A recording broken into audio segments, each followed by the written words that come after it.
来排一个觉醒卡牌的强度排行，看看我们这个版本这个环境的卡牌强度到底怎么样啊？哪张觉醒卡比较强？我们来排列一下。我也是根据它卡牌本身的一个强度以及环境来排的。首先第一张是我们的炸弹兵啊，炸弹兵的话，现在国际服它建设单位只能建设一下，以前炸公主塔能炸2下的，但炸弹兵它可以克制一下飞桶，也不算克制，就是说你有一些卡带上炸弹兵，它可以在有效的时候截场一下净化飞桶，然后形成2路进攻去打一个反打，不然很多卡组你不好解飞桶的啊。所以说还是有很多人带炸弹兵，但是炸弹兵建设塔的效果现在是变差了，但是它也是有多一种赢的手段，就是说你的核心单位打不进去，但你的炸弹兵可以跟法术一样多一种赢的一个手段。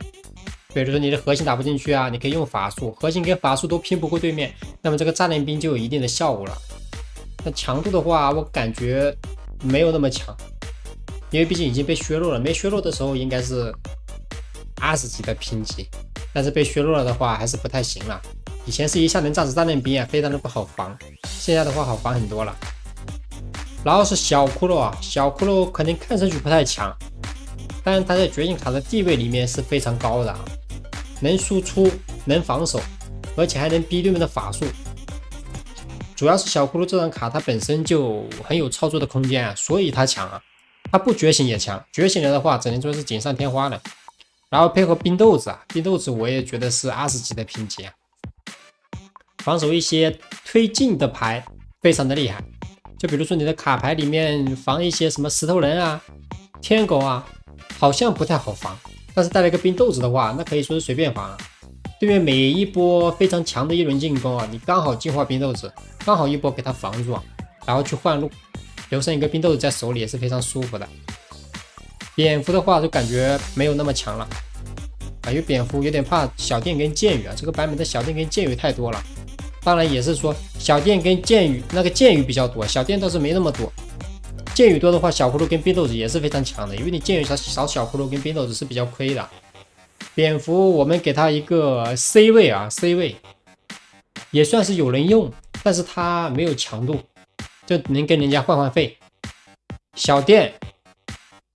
现在2段伤害，天狗带这个小电的比较多，其他的卡组小电的作用是比较小的。我感觉小电现在比较拉，就只电2下，控制效果也少了，也是 C 吧。C 这个卡比较弱，用的人很少，没有鬼木用的人多。鬼木虽然不能觉醒，但是没有什么卡牌能替代它。雪球啊，这个月12月赛季出的一个雪球啊，大家可能感觉它很强啊，特效很强大，但是用处确实很小。并不是说它这个觉醒很拉，主要是雪球拉。雪球拉再怎么觉醒，它也是垃圾中的战斗机啊，没什么用，没有发挥出效果。你还得用2次才能觉醒。如果说变成1次就能觉醒的话，那进攻性很强。用2次才能觉醒，那雪球本来就没地方用啊，用2次有点勉强呀。下一张工程炸弹兵能进攻能给到人家很大的压力，但是还是会比较怕建筑。用也是有人用的，你说它强吧，它很难打进去；你说它弱吧，有一些牌确实也不好守它。感觉来个 C 吧，不是很强这张卡，就是主要是不好搭配啊，主要是这张进攻核心给不到人家太大的压力，太好防了有点，或者是说啊有一些法术防的也是比较好防的，主要是鬼步比较热门啊，我冰豆子冰一下，加上一个滚木，刚好把你2段的一个炸弹兵都给解掉。盾呀，加上里面的小炸弹兵一起给滚掉了。净化骑士，很多人说净化骑士不强了，这净化骑士它的强度到底在哪呢？能解一些没有地面的单位，因为它得砍出来，它才能减伤，它砍不出来的话，它是有减伤效果的，就是它必须得攻击，它的这个防御才会破除。所以说打什么女皇珠啊，你女皇没有地面，只有速地可以解它。我感觉可以来到一个 A 吧，因为骑士这张卡本身是比较热门的。如果你的卡里面带了骑士，没有其他的牌可以觉醒的话，那肯定觉醒骑士比较强。因为克制一些远程单位还是打不动骑士的，因为骑士必须得攻击，它的这个防御机制才会破除啊。你如果没有地面的话，是不好解骑士的。当然，这张骑士强的原因是因为它本体比较万金油，所以觉醒之后有一个防御的机制也是非常不错的。但现在版本骑士没有那么好用了，毕竟已经没有那么肉了，肯定没有小骷髅、冰豆子这种灵活。因为小骷髅跟冰豆子你必须得解的，必须得下牌来解的，还得下法术来解的，不然不好解。而且随时能创造奇迹。骑士的话，相当于就是一个肉盾了。弓箭手这个版本，弓箭手一般来说是分弱，但是万箭齐发太多啊，这弓箭手没有什么生存空间啊，主要是万箭齐发太热门了。万箭齐发能扫炸弹兵，能扫弓箭手，把它放一起吧。能扫烟花，所以大把万箭齐发的人多，主要是毒药削弱。火球嘛，范围太小，能解的东西太少，毒药被削弱。大电能电的单位有限，火箭只能用来拼斩杀，大部分时候，所以带万箭齐发的人多了，主要是毒药之前这么热门被削弱之后，斩杀比较低，所以带这个万箭齐发的人多，所以这两张卡就强不起来。牢笼很强，这张卡牢笼很强的一个克制属性，但是呢，这张卡它落在哪？落在有一些这个卡落在有一些时候确实没什么用了，就比如说打天狗一点作用都没有，只能用来拉扯，适配拉扯有点不太好，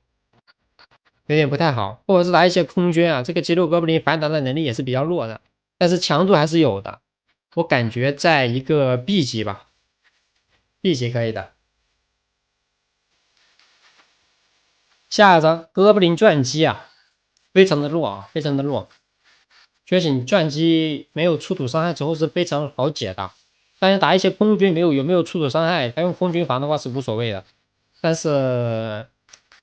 比如说人家下个哥布林啊，下个滚木啊，下个滚木再下个小骷髅啊，就能轻松的给这个钻机给解掉。所以钻机现在是不太强的，把它排到 C 没有太大的作用。所以现在很多人玩钻机，他并不会觉醒钻机，除非说他确实想进攻强一点，就觉醒一下钻机，不然的话他可能全力防守，觉醒一些冰豆子、小骷髅啊，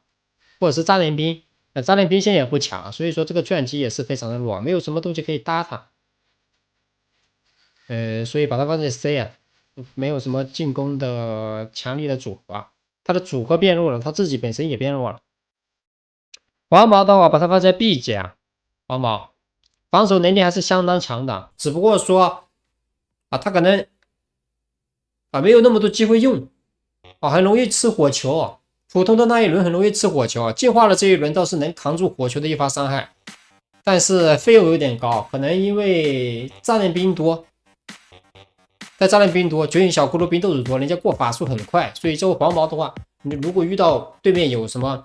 速递啊、滚木啊、火球啊、毒药啊，人家带小费的话，很快就能过出来，所以黄毛没有什么东西砍，主要是石头人也弱了。玩胖子跟绿巨人的人也没有那么多都是一些羊的话，你下个黄毛，他前面有兵顶着，还不一定能砍得死还得补一个打断的法术那说明这个黄毛这个位置很尴尬。如果是什么工程锤的话，黄毛吃起来会非常舒服。主要是最近几个版本羊太多了，而且你用来解皮卡的话，它进化皮卡还不一定能解掉，特别是有歼灭塔的情况下，那个皮卡还能加血，你解皮卡还不一定能解掉，所以黄毛也比较尴尬这个位置只能给他来个 B 级。烟花炮手很多人觉得烟花炮手强，其实烟花炮手并不强。烟花炮手我给他来个 B 来个 B。烟花炮手因为剑友也能扫掉了，只能说烟花炮手强就强在它有一个过牌机制跟一个拉扯效果。如果确实不好解的话，可以把你这边下一路，你下同路确实不好解，他一直往后退，你下一路的话等他过河之后再给他解掉打双路会比较好。很多时候你的牌不好解对面的话，就下一路给对面对他左边下一张，你下右边等于他的过河你也过河，你可以考虑到底是防守还是去换路。飞桶那必须得是20级现在飞桶也是第一热门的卡，而且它是个核心过牌也是非常的快。一般没有到双倍啊，它这个觉醒轮次就过出来了。主要是配合崔健，那是相当无敌啊！崔健可以说是当前版本小费伤害最高的单位，什么吹偷猫手都是一下一个，配合防守防皮卡几剑就给他吹死了啊！遇到用皮卡的人遇到崔健就知道这个啊是什么效果了。所以说飞桶我们把它放在 R 级的评分，配合什么冰豆子啊、小骷髅啊，哇，那是相当恶心啊！就现在的飞桶是不带大法术的，非常灵活。你带个火箭的话，可能没有那么灵活啊，因为你有一张6费的牌，不太好下啊。你费用越小是越灵活的。他现在可以打双路啊，所以说不用带法术啊，可能只带个滚木啊，左边来个崔健，右边来个公主，中间丢个飞桶，非常难受啊。再顶个斯坦，玩过飞桶的都知道，这个版本的飞桶跟之前比的话是花样差很多的。然后是我们的觉醒超奇啊，觉醒超奇打一些没地面的卡组还是非常厉害的啊，但是很多时候没有用，遇到皮卡的话刚好也是被砍死啊。然后的话他怎么手推进啊，虽然说很强手推进，但是对面如果后面的单位伤害足够高的话，这个皮卡也是会死掉的。他这个皮卡这个超奇觉醒会削弱一定的攻击力，就比如说他本来打2个单位一起就拍掉了，他把人家击飞了，把一个单位击飞到远处去了，然后还是另一个单位，他这个 AOE 的效果也是发挥不太出来，所以觉醒超级用的人很少，比较弱了，比较弱。觉醒加农炮，加农炮本身是很强的，但是觉醒加农炮为什么没人用呢？啊，因为没有效果啊，它这个大范围的一个伤害发挥不了作用。你大范围的伤害，对面有那么多兵让你来炸嘛？没有那么多兵让你来炸，然后伤害也很低，炸不死单位，所以这个加农炮也是非常的弱啊。没有人用的原因是因为它觉不觉醒都一样，你觉醒就一个落地伤害，我不觉醒照样能把对面的什么猪啊、羊啊、工程锤啊、胖子石头人啊给解掉。我配合一个别的觉醒都更好，我配合一个冰豆子觉醒。我配合一个战刃兵觉醒，还能建设一下后排，是不是？觉醒加农炮确实用处不大，发挥不太出来。下一张迫击炮，迫击炮的话说强度它也有啊，你让它锁到塔的话，给你塔给打爆了啊！但是它锁塔能力还是比较强的，它主要是没有血量的加强，跟普通的迫击炮一样好解，但是它这个杀伤力还是非常猛的。所以说最近有那个什么杂毛迫击炮都非常的热门。主要是迫击炮配合一个炮车，他可能前几个炮车，你跟他对排肯定是对不过的。他前面顶个斯坦，然后刚好来个净化迫击炮，你没有大法术的话，你完蛋了啊！感觉没有大法术的话，完全解不掉。所以我们给他来个 A 级，但可能会有争议，因为大家可能觉得迫击炮不强，但是也还可以啊。这个迫击炮肯定比什么弓箭手、牢笼、黄毛强啊，是不是？能进攻，能防守。但主要是下的时机比较重要，别剩掉了，别对面有炮车啊，有什么加农炮的时候，你没有东西来预判它，直接下桥头，那就很容易受掉。觉醒绿巨人，觉醒绿巨人配合皮卡是蛮强的，但它的强度并没有想象中的那么高啊。给它来 A 还是 B 呢？应该是个 B 吧，应该是个 A 吧。感觉 A 跟 B 都可以，因为它没有那么厉害。那你没有滚木的话，可能解它比较难解，你可能带个雪球，带个小电，它后面一直升哥布林不好解。但是大部分卡组带滚木或者是剑雨的话，解它还可以的，因为滚木稍微滚一下，把它屁股后面的哥布林给滚掉啊。当然这个绿巨人没有那么漏啊，解起来还是非常好解的。绿巨人强就强在它可以配合其他的单位啊，偷猫手也能稍微补一点伤害，把你的建筑给解掉。打绿巨人的话，一定得注意他的偷猫手啊，不要让他投你的建筑，不然他补个法术把你建筑给秒掉了。觉醒电塔，电塔是有加强的，觉醒电塔的第2轮电圈削弱了，强倒是不强啊，但是也不弱 ，B 级啊 ，B 级。因为现在用普通加农炮的人太多，所以觉醒加电塔没有人用，才导致它使用率低。但还是有人用的电塔，比如说连弩呀，一些没有对空的赌矿呀，还是会用电塔。只不过用的人少了，还是更多的倾向于用加农炮或者是地狱塔。但地狱塔用的人可能只有飞桶用啊，别的卡组不太用地狱塔，因为地狱塔能吃皮卡，电塔的话打什么绿巨人皮卡伤害来的太慢了。或者是打羊，对吧？一下就被冲掉了啊，很难受。瓦基里啊，瓦基里的强度非常的高啊，虽然用的人不多啊，但是天狗配合瓦基里进攻那是相当的强。以前的一个天狗到了进化瓦基里等于是跟个瓦基里去进攻，因为你的塔对面的塔在打你的天狗，瓦基里走进去之后，你下单位地面来解它，它还没有个旋风，你一不小心的话就把你的远程单位都给旋过来，给它解掉了。瓦基里跟骑士的强度还可以，那我感觉瓦基里要比觉醒骑士要强一点的，但是普通骑士比瓦基里强，所以这两张卡都会给他一个 A 的评分。觉醒大皮卡啊，我感觉有个 S 啊，觉醒大皮，就是在这个环节里面，觉醒大皮卡是能排在第一列的啊。虽然说它感觉不太强，但它环境强，配合煎饼塔，对不对？再配个羊，煎饼塔大皮卡羊，非常热门的一个卡组啊，可以说是能碾压很多的地面推进啊。打天狗它也能打，如果没有地狱龙啊，这个皮卡也非常厉害。有地狱龙的话，可能电龙也打断不了它，不太好打断地狱龙。然后皮卡打一些什么没有法术的这个飞桶啊，也有翻盘的机会啊，所以我们把它放在20级。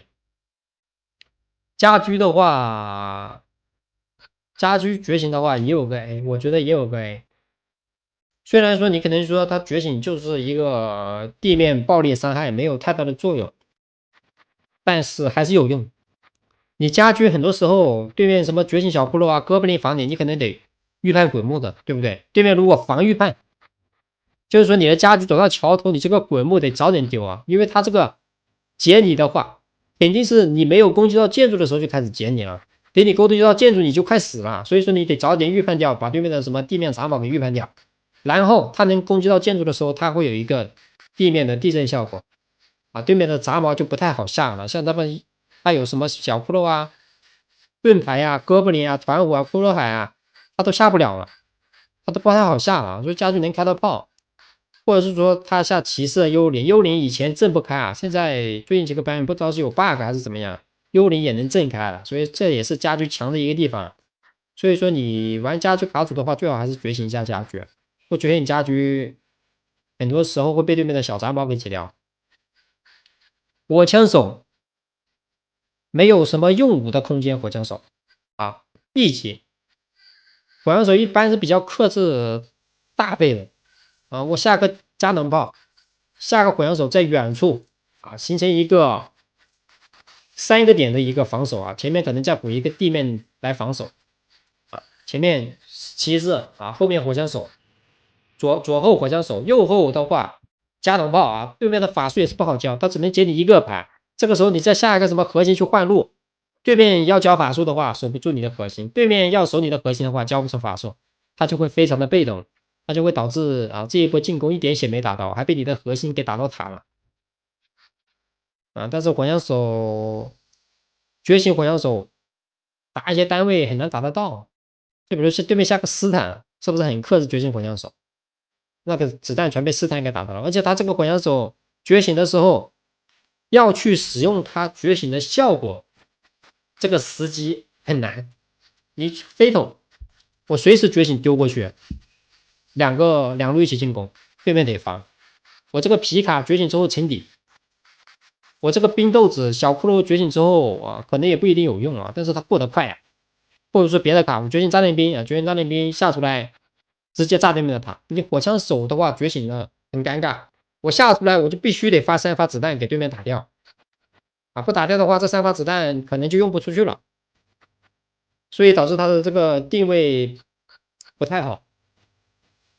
啊。很多时候哎，你可能对面下了一个远程，你想下个火枪手给他打掉，但对面如果没有下，你这个火枪手你的手里很尴尬，下的话又下的话沉底直接沉底的话感觉有点浪费，不沉底的话又不好解对面，还会影响自己的判断，所以说给他来个 B 级已经是非常给他火枪手面子了。工程锤啊，工程锤也是 B 啊，不太行啊，很难冲进去啊。你如果单一个工程锤的话是抽不进去的，但如果要顶兵的话，前面可能顶个皮卡，顶个超骑，或者是顶个东西来扛伤害，那费用有点大，可能要吃法术。但是他掉下来2个精锐那个觉醒黄毛，工人锤爆之后来2个觉醒黄毛，好像也没有那么有用啊。一般要么就是工人锤冲进去一波给对面干爆，很少有就是觉醒精锐、觉醒黄毛把对面的塔给砍爆的这种概率，感觉大家玩工人锤的可以发表一下啊，感觉很少啊，不太可能啊。所以我给他来个 B 级啊。当然这个卡设置一些没有打断的卡，就比如说带了个剑雨，他也没有带什么冰豆子、电豆子，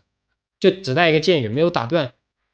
没有什么他就算有试探也没有用啊，能挡住的啊。打这种卡的话，很大概率能双倍，前面顶个皮卡，过人锤在后面一波给他冲烂，他完全挡不住的。他如果没有这个打断的话啊，这个冲锋起来还是很厉害的，但是就是很怕他的这个冲锋被打断，被打断的话，他跟普通的过人锤区别不大。觉醒活法也是一个 B 级啊，觉醒活法还可以啊，觉醒活法可能现在没有人用了，毕竟5费嘛，有点贵啊，但它这个血量非常的厚，普通的活法也算是有一个加强啊，血量非常的厚，一个毒药毒不死啊，但是问题在哪？没人用的问题在哪呢？没有东西打他，他打什么？打飞桶，打不掉。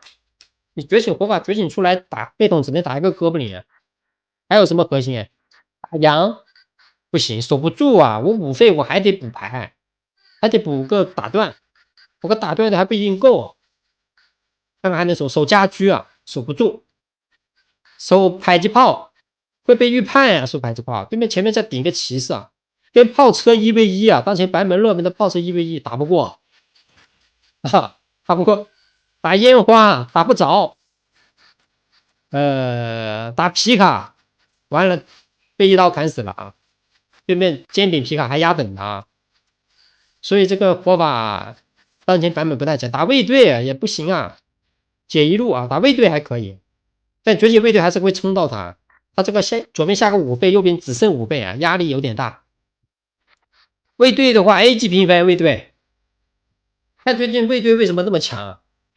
卫队加强了呀，之前觉醒卫队的冲锋伤害减少了，但他卫队变肉了呀。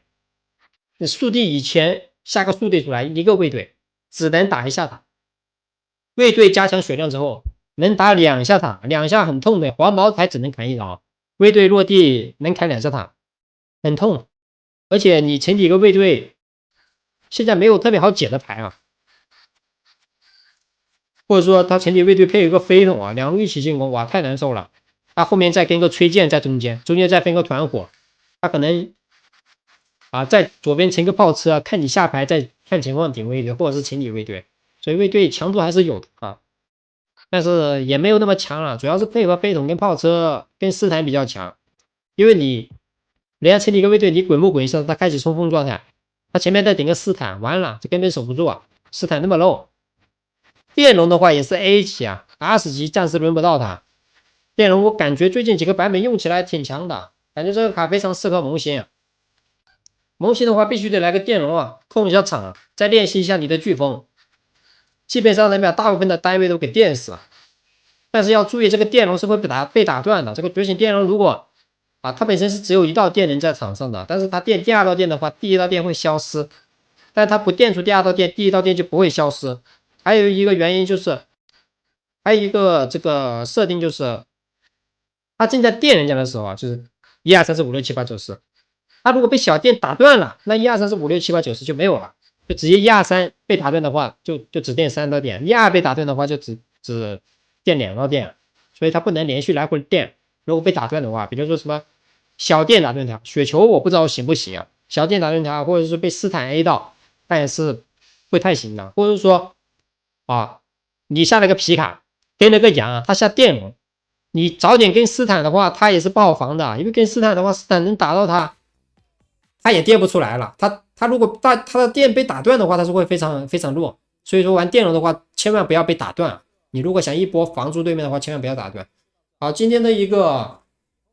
卡牌强度排行就到这啊，以后我们也会做一些别的卡牌排行的一个排行榜，看看啊大家喜欢看什么。那如果喜欢这期视频的话，记得给视频点个赞哦。